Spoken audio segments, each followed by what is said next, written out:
কোরআনটা কার কিতাব বলেন তো? কোরআন কি অগোছালো না গোছালো? এই পৃথিবী আমার জন্য উপযুক্ত হবে না, ওই কবরে রেখে আসবে, 24 ঘন্টা যাবে না। মাথার চুল কত যত্ন নিলাম, এই তেল হবে না ওই তেল লাগালাম, 24 ঘন্টা যাবে না, মাথার চুলগুলো খসে খসে পড়বে। 3 দিন যাবে না, চামড়াগুলো গলে গলে পোকার পেটের খাবার হয়ে যাবে। মাত্র 7টা দিন পেটের নারী ভরি সব চোখ মুখ কান নাক দিয়ে বের হয়ে যাবে, কিম্ভূত কিমাকার চেহারা হয়ে যাবে।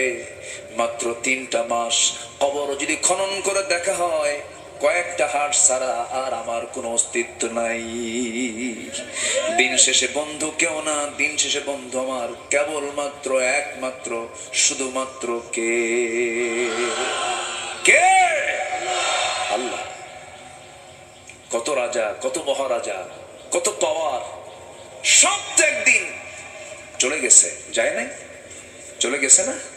চলে গেছে। ফেরাউন নাই, নমরুদ নাই, হামান নাই, এমনকি আল্লাহর নবীরাও দুনিয়া থেকে বিদায় নিয়েছেন।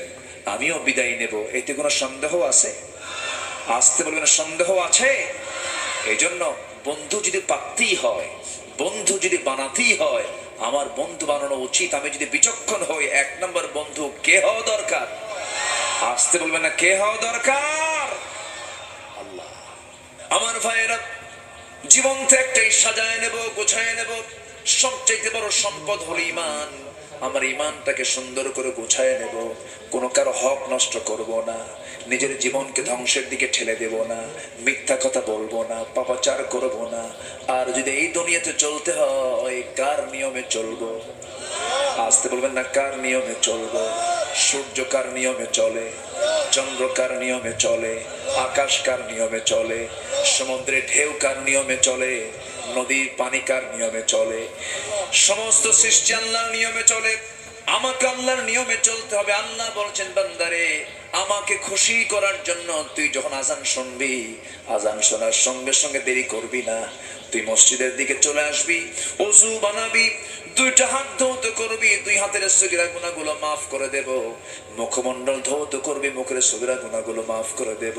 মাথা মাসে করবি, মাথার সগীরা গুনাহগুলো মাফ করে দেব। 2 পা ধৌত করবি, 2 পার সগীরা গুনাহগুলো মাফ করে দেব।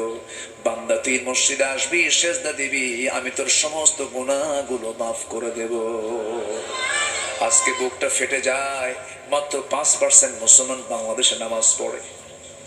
নামাজ পড়ে না। 5 ওয়াক্ত নামাজ পড়বেন কারা কারা? একটু হাত তুলে দেখেন তো দেখি। 5 ওয়াক্ত নামাজ কারা কারা পড়বেন? জোরে বলি, ইয়া আল্লাহ, ইয়া রহমান, ইয়া রহিম।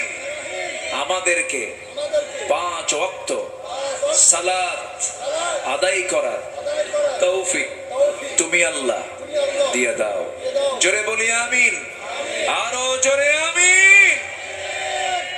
এত গুরুত্বপূর্ণ এই সূরাটা। এই সূরার মধ্যে 10টা শিক্ষা আছে, এবং আমি যেখান থেকে তেলাওয়াত করেছি, আল্লাহ তাআলা বলছেন, দুনিয়ার কোনো দফতর নয়, শুধু 2টা গুণ তুমি অর্জন করবে, আমি তোমাকে আমার দফতর থেকে, আমার অফিস থেকে আমি তোমাকে সত্যবাদীর সার্টিফিকেট দিয়ে জান্নাত বুঝে দেব। জোরে বলে সুবহানাল্লাহ। আসুন সে আলোচনার দিকে আস্তে আস্তে আমরা চলে যাচ্ছি। কোরআনটা কার কিতাব বলেন তো? কোরআন কি অগোছালো না গোছালো? আচ্ছা, আকাশটা সাজানো না এলোমেলো? আকাশ কি এলোমেলো? কি সাজানো আকাশ! এবং আকাশ কি এমনি না, সুন্দর করে ডেকোরেট করে সাজানো না? দেখেন এখানে এই সামিয়ানাটা সাজানোর জন্য কত চেষ্টা করেছে আল্লাহ তাআলা। এত সুন্দর আকাশ বানিয়েছেন, অসংখ্য তারা, এক একটা তারকা সূর্য পৃথিবীর চাইতে 13 লক্ষ গুণ বড়, আর সেই সূর্যের চাইতে এক একটা তারকা 33 কোটি গুণ বড়। আকাশকে সাজিয়েছেন আমাদের চোখে জোনাকির মতো তারা, কিন্তু সেই তারাটা কত বড়!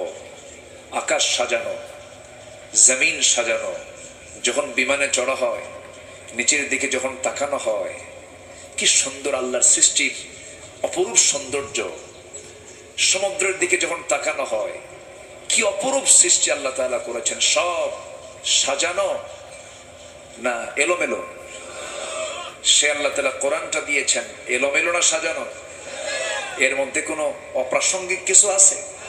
অতিরিক্ত কিছু আছে? গোটা পৃথিবীর মহাসত্য যদি কিছু থাকে, মহাবিশ্বের চির বিস্ময়ে যদি কিছু থাকে, এটাই হলো কোরআন। জোরে বলে সুবহানাল্লাহ। এছাড়া পৃথিবীতে সত্য আর কোথাও কিছু নাই। সেই মহাসত্য থেকে বিপন্ন পৃথিবীর অনির্বার্য ঠিকানা আল কোরআন আল কারীম থেকে আমি তেলাওয়াত করেছি কয়েকটা আয়াত। সে আয়াতের দিকে আমি সোজা চলে যাচ্ছি। তবে হ্যাঁ, এই সূরার একটা প্রেক্ষাপট আছে। সব সূরা নাজিলের একটা প্রেক্ষাপট আছে না নাই? এই সূরাটা নাজিল হয়েছে আমার নবী একদিন সাহাবে কেরামকে নিয়ে আলোচনা করছিলেন। হঠাৎ করে দুজন সাহাবী, কয়জন? এই দুজন সাহাবীর নাম সবাই জানবেন, সবাই জানেনও। এই পৃথিবীতে জান্নাতের সংবাদ পেয়েছেন পৃথিবীতে বসেই। কয়জন সাহাবী? 10 জন। এর মধ্যে প্রথম সিরিয়ালে 1 নাম্বার এবং 2 নাম্বার কে? আবু বকর আর ওমর। এই দুইজন আমার নবীর সামনে বসা। আমার নবীজি বয়ান করছিলেন, আলোচনার মাঝে হঠাৎ করে সাইয়েদনা আবু বকর এবং ওমর এই দুইজন কথা বলতে বলতে, কনভারসেশন হতে হতে, মোকালামা হতে হতে, কথাবার্তার মাঝে দুইজনের কথাটা আমার নবীর আওয়াজের চাইতে বড় হয়ে গেছে। আমার নবীর যে কথার যে সব আওয়াজ, তার আওয়াজের চাইতে তাদের কথার আওয়াজটা বুলান্দ হয়েছে। আমার নবীর কথা শোনা যাচ্ছিল না। নবীজির এটা মনোকষ্টের কারণ হয়ে গেল। নবীজি একটু মনোকষ্ট পাচ্ছিলেন, হারে আমার কথার চাইতে তাদের কথাগুলো কেমন করে বড় হয়। আমার নবীর মনে কষ্ট হবে, আল্লাহকে সহ্য করবেন নাকি? আল্লাহ সহ্য করবেন? আমার আল্লাহ তাআলার সঙ্গে সঙ্গে আয়াত নাযিল করলেন, লা তারফাউ আসওয়াতাকুম ফাওকা সাওতিন নবী ওয়ালা তাজহারু লাহু বিল কওলি কাজহরি বা'দিকুম লিবা'দিন আন তাহবাতা আ'মালুকুম ওয়া আনতুম লা তাশউরুন। জোরে বলুন আল্লাহু আকবার। ঈমানদারেরা, তোমরা তোমাদের আওয়াজের চাইতে, নবীর আওয়াজের চাইতে তোমাদের আওয়াজকে তোমরা বেশি বড় করো না। নবীর কথার চাইতে তোমাদের কথার আওয়াজ যদি বড় হয়ে যায়, জেনে রেখে দিও, তোমাদের যে ঈমান, তোমাদের যে নামাজ, তোমাদের যে কালাম, তোমাদের যে দান সদকা, তোমাদের যে জিহাদ, এত ত্যাগ স্বীকার করলে বেয়াদবির কারণে সমস্ত আমলগুলো আল্লাহ রাব্বুল আলামিন কাট করে ফেলবেন, নিষ্ফল করে ফেলবেন। তাহলে চিন্তা করে দেখুন, ইসলামে আদবটা কত গুরুত্বপূর্ণ বিষয়। নবীজির একটা হাদিসে যথেষ্ট, রাসূল নিজে বলেছেন, যে ব্যক্তি ছোটদেরকে স্নেহ করবে না, বড়দেরকে সম্মান জানাবে না, যে ব্যক্তি ছোটদেরকে আদর করবে না, স্নেহ করবে না, মায়ের পরশ যোগাবে না, বড়দেরকে শ্রদ্ধার চোখে দেখবে না, রাসূল বলেন ফালাইসা মিন্না, সে আমার কেউ না, সে আমার উম্মতি না। অর্থাৎ যার আদব নাই সে আমার নবীর কেউ না। আল্লাহু আকবার বলেন। একটা আদর্শ সমাজের বৈশিষ্ট্য হলো ছোটদের প্রতি স্নেহ থাকবে, বড়দের প্রতি সম্মান থাকবে। সেই সম্মান, শ্রদ্ধা, স্নেহ, দয়া, মায়া, প্রযুক্তির উন্নতি হলেও সমাজ থেকে এই সব কিছু দয়া, মায়া, মোহাব্বত, ভালোবাসা বেড়েছে না কমেছে? হ্যাঁ, বাড়ছে না কমছে? কমছে। আগে আমার দাদা দাদির যুগে শিক্ষার হার বেশি ছিল না, কিন্তু তাদের মধ্যে শ্রদ্ধা স্নেহটা ছিল। আজকে শিক্ষার হার বেড়েছে, কিন্তু বেদবের পরিমাণ কমছে না বাড়ছে? বাড়ছে। যার বাপ মারা গেল সে তো এতিম না, প্রকৃত এতিম তো সেই যে আদবের শিক্ষা থেকে নিজেকে বঞ্চিত রাখলো। যার আদব নাই তার তো কিচ্ছু নাই, তার কিছুই নাই। সূরাটা হলো আদবের সূরা, সামাজিক সূরা। আমি এই কিতাবের এই সূরা থেকে আমি একটু লম্বা কথা আজকে বলতে চাচ্ছি। সময় দিতে রাজি আছি তো ইনশাআল্লাহ? বাচ্চারা আপনি আসেন নাই তখন, এত সুন্দর করে তারা তেলাওয়াত করলো, ইংলিশ লেকচার দিল, বাংলায় বক্তৃতা দিয়েছে। অনেক সুন্দর লাগছে না আপনাদের? লেখাগুলো কত সুন্দর তারা প্রেজেন্ট করেছে। সম্মানিত ভাইয়েরা, কোরআন শিখলে পরে অন্তত সে বেয়াদব হয় না। আপনি কি কোথাও দেখেছেন মাদ্রাসার কোনো ছাত্র শিক্ষককে মারে? এরকম দেখছেন কি কোথাও? কিন্তু একটু ভার্সিটির দিকে জানতো, হ্যাঁ, একটু ভার্সিটির দিকে জানতো। মাদ্রাসায় কোন ছাত্র শিক্ষককে মেরেছে এমন রেকর্ড কিন্তু নাই বললেই চলে। কিন্তু ভার্সিটিতে যান, ছাত্র শিক্ষককে পিটায় না, শিক্ষক ছাত্রকে পিটায়। ছাত্র শিক্ষককে পিটায়, স্যার সোজা হন, কি হন, সোজা হন। আমি ঢাবির ছাত্র ছিলাম, আমি পড়াশোনা করেছি, ঢাকা ইউনিভার্সিটিতে পড়ছি, টুকটাক বাঙ্গচুরা পড়ছি। সম্মানিত ভাইয়েরা,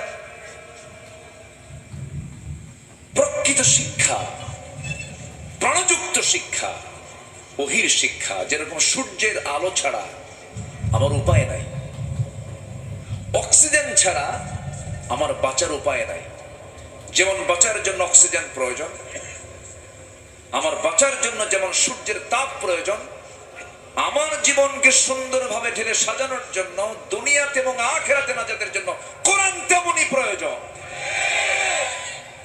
তেমনই প্রয়োজন। কিন্তু বুকটা ফেটে যায় যদি বলি এই দেশে 18 কোটি মুসলমান, কোরআনকে সহি করে পড়তে পারা মুসলমান বেশি না কম? কেন কম? এটা কি ব্যর্থতা নয়? আসতে ব্যর্থতা নয়, শুধু ব্যর্থতা না, চরম ব্যর্থতা। যা না জানলে নামাজ হচ্ছে না, যে শেখা না শিখলে নামাজ হচ্ছে না, কত বড় ব্যর্থতা।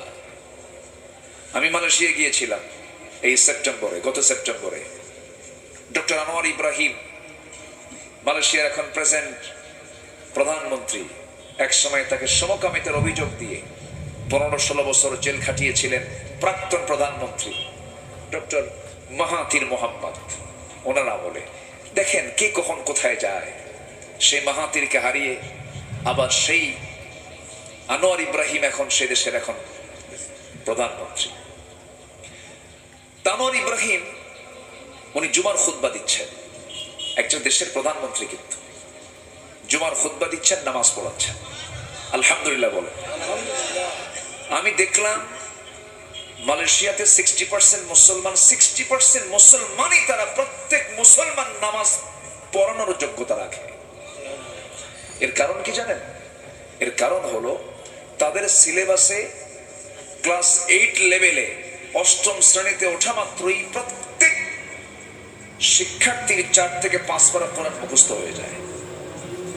সবার জন্য এটা এটা অটোমেটিক হয়ে যায়। সেই সিস্টেম কি আমাদের আছে বলেন তো?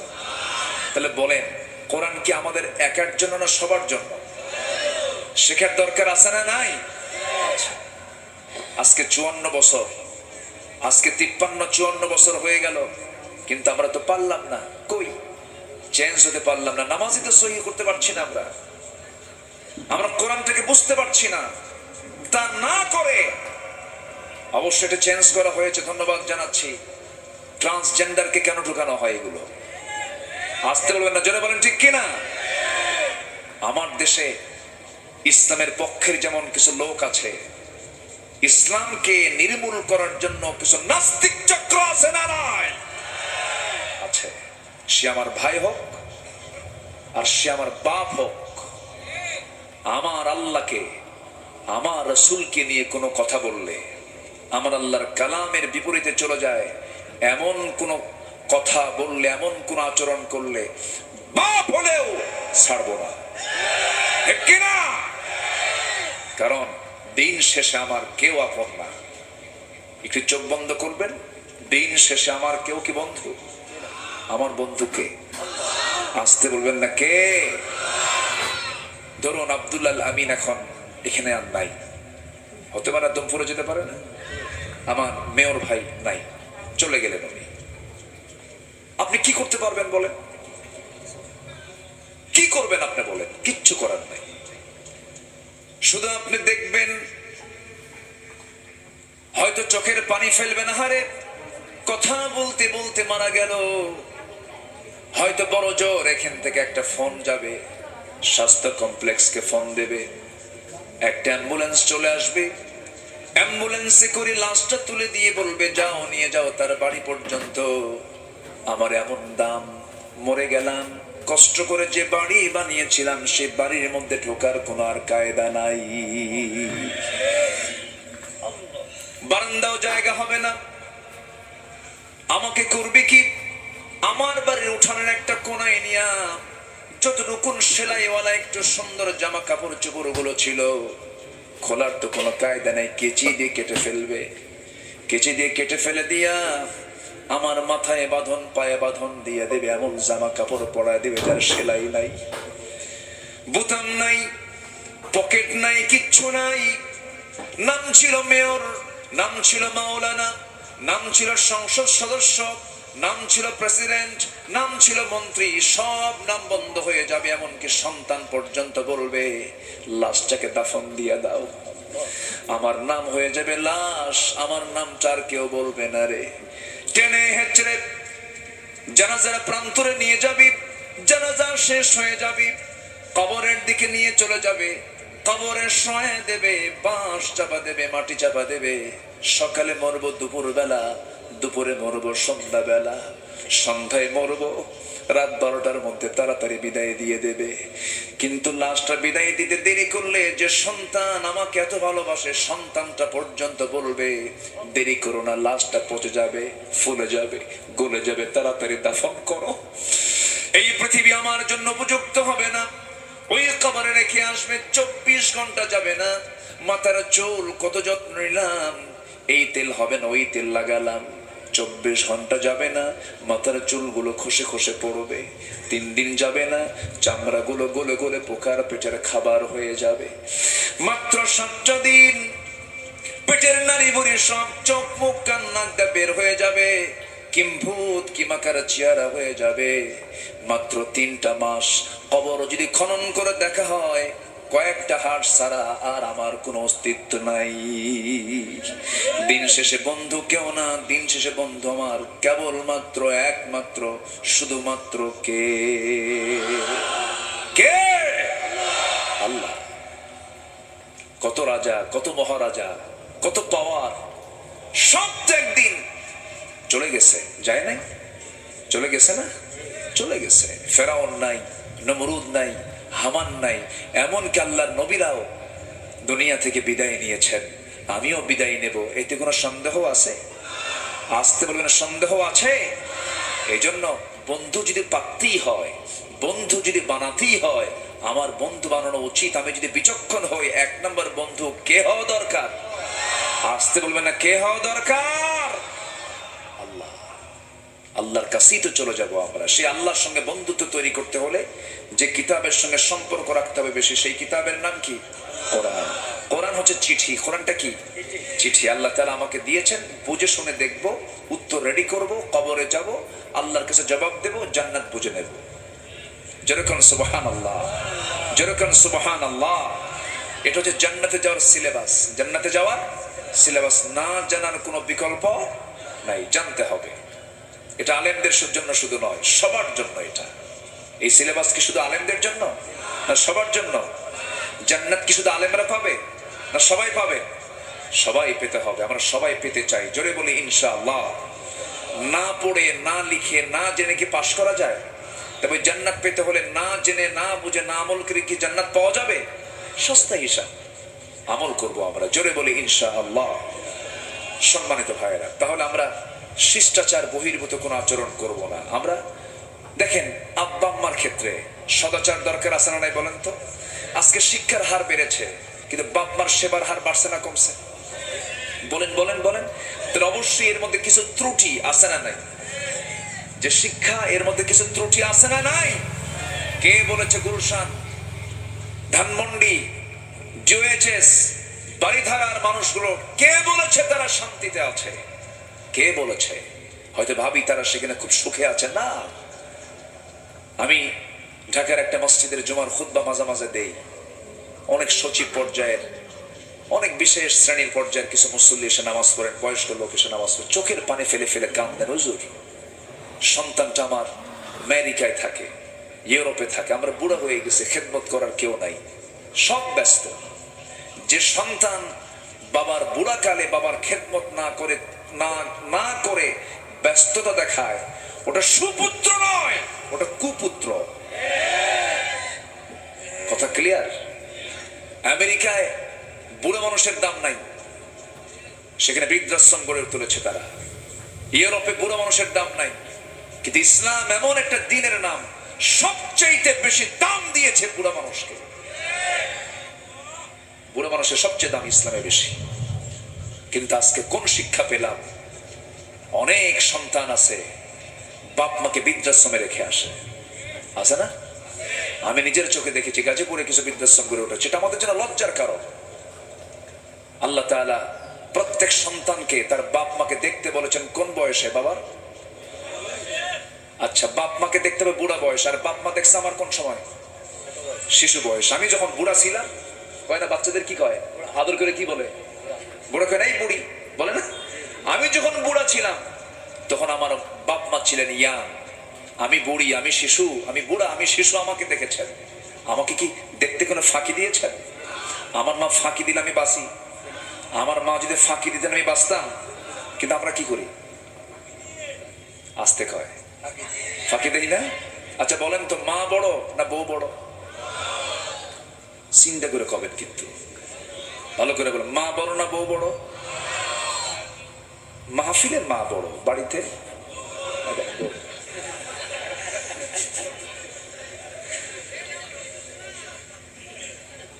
কি কথা কি বলবো, কথা বলবো? তাহলে মাহফিলে মা বড় আর বাড়িতে বউ বড়, এটাই তো। কোন লোকটা বউকে ভয় পায় না বলেন? বউকে ভয় পায় না এমন লোক খুব কম আছে। ও দেখেন একজন তুলছে আমি ভয় পাই না, ও মনে হয় বিয়ে করে নাই।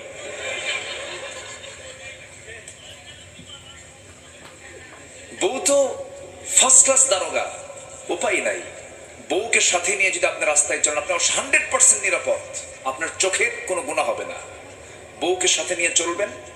বউ থাকা অবস্থায় যদি আপনি কোনো নারীর দিকে যদি 30 সেকেন্ড চায় থাকেন, 30 সেকেন্ড, আর এটা যদি আপনার বউ দেখে একবার, হয়তো ওই সময় কিছু বলবে না, সন্ধ্যার পর গিয়ে যখন বলবেন সুইটি এক গ্লাস পানি দাও তো, তোমার সুইটি চায় থাকো আরেক দিকে। ঠিক আছে না? স্ত্রী কিন্তু স্বামীর পাহারাদার, স্বামী স্ত্রীর পাহারাদার। কিন্তু সেই স্ত্রী বড় না মা বড়? মাটা কিন্তু বড়। কিন্তু আজকে এমন রেকর্ড আমাদের আছে। আমি গত মাসখানেক আগে আমার পাশে এক চেয়ারম্যান সাহেব বসা, আমি আলোচনা করছিলাম, এমন সময় আমাকে চেয়ারম্যান সাহেব আমাকে কানা কানা বলছেন, হুজুর একটা রিপোর্ট আসলে আমি থাকতে পারছি না। কেন? কিছুক্ষণ আগে আমার ইউনিয়নের একটা লোক, এক ছেলে তার মাকে জবাই করছে। চিন্তা করেন মানুষ কত পাশবিক হলে পরে সন্তান হয়ে মাকে খুন করতে পারে। এমন রেকর্ড আছে না নাই? আসতে বলবেন না, আছে না নাই? কি শিক্ষার অভাব বলেন? আর কার ভয় নাই? ভয়টা হবে কেমন? আল্লাহর ভয়ের জ্ঞান তো জানতে হবে, তাহলে তো আল্লাহর ভয় আসবে। পরিবেশ থাকতে হবে। আজকে পাপ কাজ করা সহজ না ভালো কাজ করা সহজ? হ্যাঁ, পাপ কাজ করা সহজ। আচ্ছা বিয়ে করা কঠিন না জেনা করা কঠিন? দেখেন যুবকরা কিন্তু ঠিকই বলতেছে। এই ভালো করে কও, বিয়ে করা কঠিন না জেনা করা কঠিন? বিয়ে করা কঠিন, জেনা করা সহজ। 14 ফেব্রুয়ারি চলে গেল, হ্যাঁ গেল না? কি চলছে, কি নোংরামি গুলো, এগুলো কি ইসলাম এলাও করে? ইসলাম এগুলো এলাও করে? করে না। সম্মানিত ভাইয়েরা, মদ্যপান করা কি? আমাদেরকে প্রশাসন থেকে বলা হয়েছে মাদক নিয়ে কিছু কথা বলবেন। মদ খাওয়া কি আজকে হারাম না ১৫০০ বছর আগে হারাম? এই হারাম করে দিয়েছেন কে? আসতে বলবেন না, কে করে দিয়েছেন? কিয়ামত পর্যন্ত হারাম এটা। কেন মদ হারাম? কি জন্য হারাম?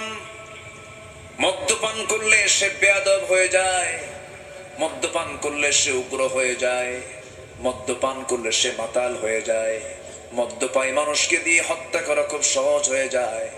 রাসূল বলেছেন মদ হলো সমস্ত পাপের মা। জোরে কন্যা আউযুবিল্লাহ। আল খামরু উম্মুল খাবাইস, মদ হলো সমস্ত পাপের মা। কেন সমস্ত পাপের মা বলা হলো? আমার বন্ধুগণ, একটা উদাহরণ দিলে স্পষ্ট হয়ে যাবে। কোন এক আল্লাহর ওলি কোন একটা নগরে বসবাস করতেন। ওই নগরে একজন বড় খারাপ দুষ্ট চরিত্রের মহিলা বসবাস করত। সে পতিতা নারী, হাজারো পুরুষের জীবন যৌবন নষ্ট করে ফেলেছে ওই নারী। সে মনে মনে একদিন চিন্তা করলো, এই বড় আল্লাহওয়ালাকে আমি টার্গেট করব। টার্গেট করে ফুসলায় তাকে ঘরের মধ্যে তুলে বেকায়দায় ফেলে দিয়ে বলে, শোনো, আমি হলাম এই নগরের সবচেয়ে খারাপ একজন নারী। আমি তোমাকে এমন একটা বেকায়দায় ফেলে দিয়েছি, আমি যদি এখানে একটা চিল্লান মারি তোমার মান সম্মান সব শেষ হয়ে যাবে। নগরবাসী সব এসে তোমার এই দৃশ্য দেখবে। অতএব এই বিপদ থেকে যদি তুমি বাঁচতে চাও, আমি তোমাকে 3টা অপশন দেব। নাম্বার 1 হলো এই যে মদের বোতল, এখান থেকে তোমাকে মদ্যপান করতে হবে। এটাও যদি না করতে চাও, আমার সঙ্গে জিনা করতে হবে 2। নাম্বার 3 হলো তোমাকে করতে হবে এই যে শিশু এখানে বসে আছে, শিশুকে হত্যা করতে হবে। আল্লাহওয়ালা মনে মনে চিন্তা করে, না, খুন তো প্রশ্নই আসে না, কারণ একটা খুন করা মানে ফাকাতালান নাস জামিআ, সেজন্য গোটা পৃথিবীর সমস্ত মানুষকে শেষ করে ফেললো, হত্যা করে ফেললো একটা মানুষকে মারার জন্য। কোন ক্রমে এটা করা যাবে না। জিনা তো প্রশ্নই আসে না, জিনা করলে পর ঈমান থাকে না। মদ্যপান এটাও তো হারাম। চিন্তা করতে করতে ভাবতেছে, অন্তত মদের বোতল থেকে এক ঢোক মেরে দিলে অন্তত বিপদ থেকে বাঁচা যাবে। এটাকে দুর্বল মনে করে, এই অপরাধকে ছোট অপরাধ মনে করে যখন আল্লাহর ওলি যখন এক ঢোক মেরে দিয়েছে, তাল না মাতাল? আসতে কয়, মদের ফলাফল কি তাল না মাতাল? মাতাল। আমেরিকা তো সুখ নাই, ওরা সুখ পাই হলো এই যে একটু নেশা টেশা কইরা বেহুশ থাকে 3 দিন, এরপর অফিস যেতে হুশ ফেরে, এরপরে যায় অফিসে আকাপ কুকাপ করে। আমার বন্ধুগণ, মদের ফলাফল হলো সে মাতাল হয়ে যায়। কোন এক বেচারি মদটদ খায় আর 3-4 দিকে চলে আসছে বাড়িতে, দরজায় নক করছে। দরজায় নক করা মাত্রই বউ তো টের পাইছে যে রাত 3টায় আসা মানে আমার স্বামী কি খাইছে বোঝাতে যাচ্ছি। বউ তো জানে যে স্বামীর চরিত্র কেমন। শোনেন, মানুষের কাছ থেকে কোনো চারিত্রিক সনদ নেওয়ার আগে সবার উচিত তার বইয়ের কাছে আগে চারিত্রিক সনদ নেওয়া। প্রত্যেক স্ত্রীর উচিত তার স্বামীর কাছ থেকে চারিত্রিক সনদ নেওয়া। রাসূল বলেছেন, যে তার স্ত্রীর কাছে ভালো সেই বান্দা আল্লাহর কাছে ভালো, যে তার স্বামীর কাছে ভালো সেই বান্দি আল্লাহর কাছে ভালো। কি গঠনমূলক কথা! কারণ চরিত্র 2 প্রকার, একটা হলো পাবলিক আর একটা হচ্ছে পার্সোনাল। আমার নবীজির public character and personal character দুটাই ছিল উন্নত। যেরকম আল্লাহু আকবার। এই জন্য আমাদের আদর্শ হচ্ছেন মুহাম্মদ সাল্লাল্লাহু আলাইহি ওয়াসাল্লাম। তো বউ যখন দেখতেছে আর স্বামী আমাকে ডাক দিচ্ছে, খোলার সাহস পায় না, খোলার সাহস পাচ্ছে না, বড় একটা ছেলে তাকে ডাক দিয়ে বলে, বাজান তুই একটু সাথে আয় তো, তোর বাপ আসছে, না জানি কি খায় আসছে, থাপ্পড় মারে কিনা, সাথে চল। দরজার কাছে গিয়ে যখন দাঁড়াইছে, দরজা খুলছে, চোখ লাল টকটকা। মদ্যপানের ফলাফল হলো চোখ দেখলে টের পাওয়া যায় এটা কি খোর, মদখোর। যে বিড়ি খায় তার কি দেখলে টের পাওয়া যায়? ঠোঁট। সে ঠোঁটটা তার আর ন্যাচারাল থাকবে না। বিড়ি খাইলেই ঠোঁট বলে দেবে এটা হচ্ছে পাক্কা বিড়ি খোর। ঠিক কিনা কম? আমার দেশে বিড়ি খোর লোক তো কম মনে হয়। কম না বেশি বলেন? বেশি। আবার মাহফিলে এসে প্রশ্ন করে, হুজুর বিড়ি খাওয়া কি জায়েজ আছে? মানে উনি জায়েজের চেষ্টায় আছেন। আছে না? নাই আছে। এগুলো করা যাবে না। সকল নেশা থেকে আমরা নিজেকে গুটিয়ে রাখবো। জোরে বলি ইনশাআল্লাহ। এখন ওই বেচারি যখন ডাকছে, লাল টকটকা, বউ এখন মনে মনে চিন্তা করে, ইর বাপরে বাপ, কি চেহারা তার, ভয়ঙ্কর। বউর দিকে এরকম লাল টকটকে চোখ নিয়ে তাকায় বলতেছে, আম্মা আসসালামু আলাইকুম। মাথা তো ঠিক নাই। পাশে ছেলে, বউ কয়, তোমার কি একটু লজ্জা নাই, একটু শরম নাই, একটু কি হোশ নাই? যুবক ছেলে পাশে দাঁড়ায় আছে, তুমি আমার মা বলে ডাকো। ছেলের দিকে তাকায় বলে, দুলাভাই আসসালামু আলাইকুম। বলবি তো, হেড অফিস তো ঠিক নাই। যে নেশার কারণে নিজের মেয়ে, কাজের মেয়ে আর নিজের বউ চেনা যায় না, সেটা কখনো হালাল হতে পারে না। মদ্যপান করলে তার ঈমান থাকে না। এটা কি আমার কথা না আল্লাহর কথা? কে বলেছেন? আল্লাহ বলেছেন। আমার বন্ধুগণ, ওই আল্লাহর ওলি মনে আছে নাকি আপনাদের? ওই আল্লাহর ওলি শেষ পর্যন্ত ভাবলেন যে আমার এই ছোট একটা ভুল করলে মনে হয় আমি বেঁচে যাচ্ছি, কিন্তু মদ যে সমস্ত পাপের মা, ওই মদের বোতল মুখের মধ্যে নিয়ে যখন এক ঢোক মেরে দিয়েছে, সেন্সলেস হয়ে গেছে। যখন কেউ মাতাল হয় তখন তার জন্য জেনা করা কঠিন না সহজ হয়? জেনাও সহজ, জেনাও হয়ে গেল, খুনও হয়ে গেল। এর মানে হলো, মদ আছে যেখানে, জেনা আছে সেখানে, জেনা আছে যেখানে, খুন আছে সেখানে, একটার সঙ্গে আরেকটার সম্পর্ক আছে, কানেক্টিং আছে। এই জন্য আল্লাহ তাআলা যেগুলো হারাম করেছেন, হারাম কাজের সংখ্যা কিন্তু বেশি নয়, হালাল খাবারও কিন্তু বেশি, হারাম খাবার কিন্তু বেশি নয়। আল্লাহ তাআলা হালাল খাবারের পরিমাণটা বেশি দিয়েছেন, হারাম দিয়েছেন পেছে পেছে কিছু। যেরকম হুররিমাত আলাইকুমুল মাইতাতা ওয়াদ-দামা ওয়া লাহমাল খিনজির। আল্লাহ তাআলা যেগুলো হারাম করেছেন, হারাম খাবার তো বেশি নয়, কিন্তু বান্দা হারামের দিকে দৌড়ায় বেশি। যেটাই হারাম তার মধ্যে ক্ষতি না লাভ? বলেন, যেটা হারাম তা বান্দার জন্য লাভ না লস? লাভ না লস? শুধু ক্ষতি না মহা ক্ষতি? মহা ক্ষতি। কোন হারাম কাজে আমরা জড়াবো না। জোরে বলি ইনশাআল্লাহ, আর জোরে বলি ইনশাআল্লাহ। হারাম ধরলাম, হালালও ধরলাম, দুটোই মেনে নিয়ে আমি জীবন চালালাম, আমার কি ঈমান থাকলো? ঈমানের শর্ত হচ্ছে হারামকে বর্জন করা, হালালকে গ্রহণ করা, হালালকে গ্রহণ করা, হারামকে বর্জন করা। এই লেভেল রক্ষা করে যে বান্দা চলবে সে হচ্ছে ঈমানদার। সে হচ্ছে কি বলেন?